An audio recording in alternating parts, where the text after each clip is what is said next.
My name is Sarah, and I live in the peaceful town of Elmwood, Vermont. Life here is quiet, and nothing much ever happens. But one winter evening, something terrible happened. One cold evening, gunshots were heard coming from the home of Martin and Laura Bennett, a young couple who had recently moved to our neighborhood. A frightened neighbor called the police, and when they arrived, they found a shocking scene.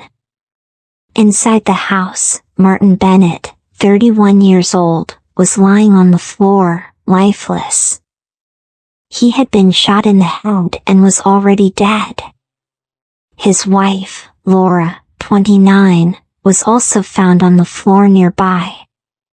She was injured, with blood on her head and arms, and looked dazed. Despite her injuries, Laura managed to tell the police there was a robbery. Someone broke in and shot us. At first, the police believed her. The living room was a mess, with furniture overturned and items scattered on the floor. It seemed like a robbery had taken place. Laura was taken to the hospital for treatment while the police began their investigation. In the corner of the room was the couple's African gray parrot, Charlie, sitting quietly in his cage. Charlie was known to mimic human voices, but what happened next stunned everyone. As the officers examined the scene, Charlie suddenly spoke in a man's voice.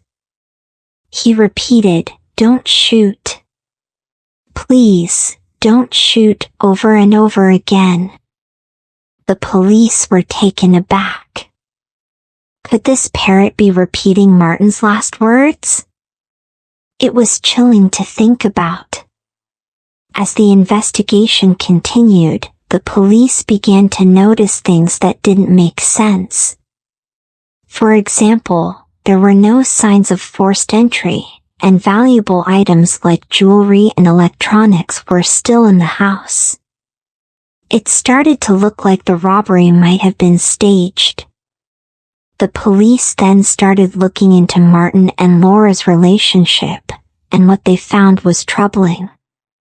While they seemed like a happy couple, friends and neighbors revealed that they had been having problems.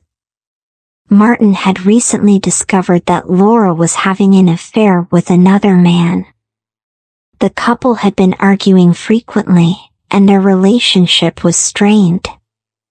The police found more evidence that pointed to Laura. They discovered that she had purchased a gun just days before the shooting. They also found a note written by Laura, talking about wanting to escape her life with Martin. Text messages between Laura and her lover revealed that she had been planning to start a new life without Martin. When Laura recovered enough to talk to the police again, her story began to change. She claimed that she and Martin had been arguing that night, and then an intruder had broken in and shot them. But the evidence didn't support her claims. The robbery looked fake, and there was no sign of anyone else entering the house. The final piece of the puzzle was Charlie, the parrot. His repeated words, "Don't shoot. Please, don't shoot," suggested that Martin had begged for his life before being killed. Combined with all the other evidence, the police concluded that Laura had staged the robbery and shot Martin herself. Her injuries appeared to be self-inflicted to make her story seem believable. During Laura's trial, the prosecution presented the evidence, the staged robbery, the gun purchase, her affair, and even the haunting words from Charlie. The jury listened carefully, but in the end, they found Laura guilty of first-degree murder. She was sentenced to life in prison without parole. This case shocked everyone in Elmwood. People couldn't believe that someone so young could do something so terrible. The role of the parrot, Charlie, made the story even more chilling. It was as if he had become a witness to the crime, repeating Martin's desperate last words over and over. Even now, years later, people still talk about what happened.